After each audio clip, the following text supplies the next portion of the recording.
Hello, in this Visual Basic programming tutorial, I am going to show you constructors and destructors. Actually, no, you know what? I'll leave destructors for a separate video. We'll just handle constructors in this one. So what is a constructor? So we've got this class. If you haven't done the previous video on creating a simple class example, I'd highly recommend that you check that out. Once you're done, feel free to come back. So constructor.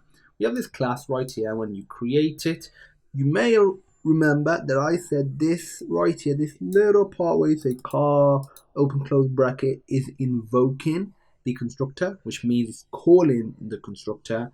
And you might be thinking, did we create one? No, we didn't. If you don't create one, it's created manually itself. I mean, it's created automatically itself, and it just doesn't really do anything.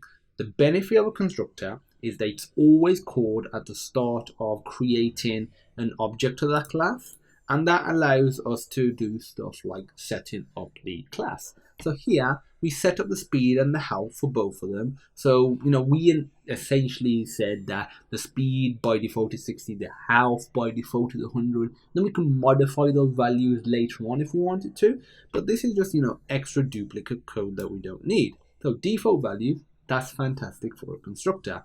To create a constructor, it's a form of a sub. It is, a method, essentially. You just do public, sub, and you do new. In some programming languages, the constructor is named the same as the class. In Visual Basic, it is not. So just something to bear in mind. And just do end sub. And in here, what I'm actually going to do, I'll get rid of this now. I'll say speed equals 60, health equals 100.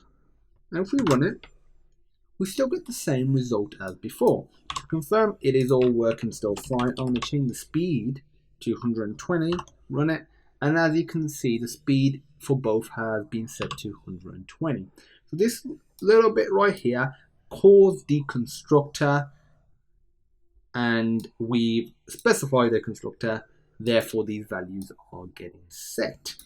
As you would do with any other sub or function, like the way we've got here, you can pass parameters in, you can pass data in, and maybe you could use that to set the values as well, and you would actually pass it in right here. As an extra task, I want you to have a go at doing that. If you are a bit confused, feel free to reach out and I will assist you. But first, I would say make sure you watch these sub and functions videos. Once you have, you should be all good to go to implement a constructor that takes in parameters.